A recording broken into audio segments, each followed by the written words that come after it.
Concernant la téléphonie, cette fois, ce coup de poing sur la table de l'association de consommateurs CLCV, elle a décidé ce matin d'assigner 10 opérateurs en justice, en ligne de mire les clauses abusives de leur contrat. Nous y reviendrons dans un instant avec Margot Manière. Ce qui est sûr, c'est que beaucoup d'usagers y ont été un jour ou l'autre confrontés. Exemple avec le reportage d'Elsa Mondingava, Mathieu Birden et notre bureau de Poitiers. L'année dernière, Chantal Maignan souscrit une offre tout en un, téléphonie, box internet et télévision. Mais elle n'a jamais pu profiter correctement de ces équipements. J'ai été privée pendant 3 semaines de la ligne en totalité, 2 fois de suite. Plus d'internet, plus de téléphone. Plus d'internet, plus de téléphone, plus de télévision. Et quand elle souhaite résilier son contrat, son opérateur lui demande des comptes. Entre les frais de résiliation du décodeur, du mobile et des accessoires, en tout... Alors ça fait 644,84 €. Cette cliente s'estime trompée. Quand je lis le contrat, rien n'est précisé franchement à ce niveau, c'est très vague. Il n'y a rien sur la résiliation. Il n'y a rien du tout sur la résiliation. Ce flou autour des contrats, l'association Consommation, Logement et Cadre de Vie le dénonce. Elle a passé au crible les conditions générales de vente dans la téléphonie mobile. Son constat, elles sont bien souvent incompréhensibles et contiennent des clauses parfois abusives. Aujourd'hui, l'association assigne 10 opérateurs en justice.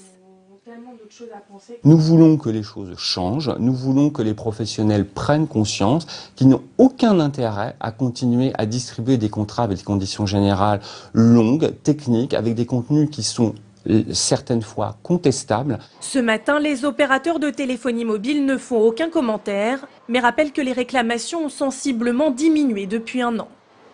Alors, quelles sont ces clauses abusives? Que faut-il lire entre les lignes, ou plutôt dans les toutes petites lignes, avant de signer un contrat?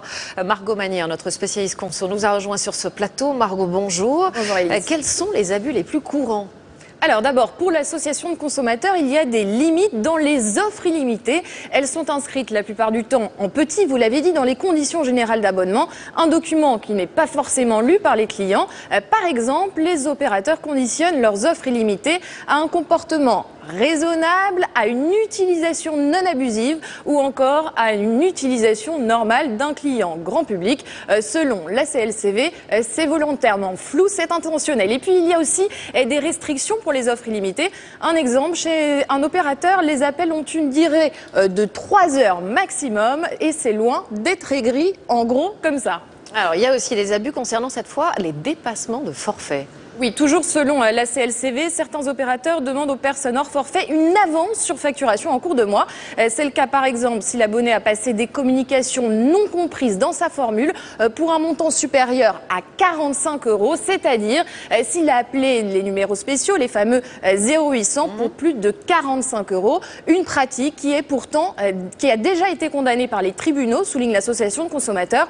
Enfin, dans certains cas, le service n'est pas délivré, mais l'abonnement, lui, il est bien facturé. Par exemple, en cas de perte ou de vol, l'abonné doit parfois continuer à payer son forfait, même s'il a suspendu sa ligne.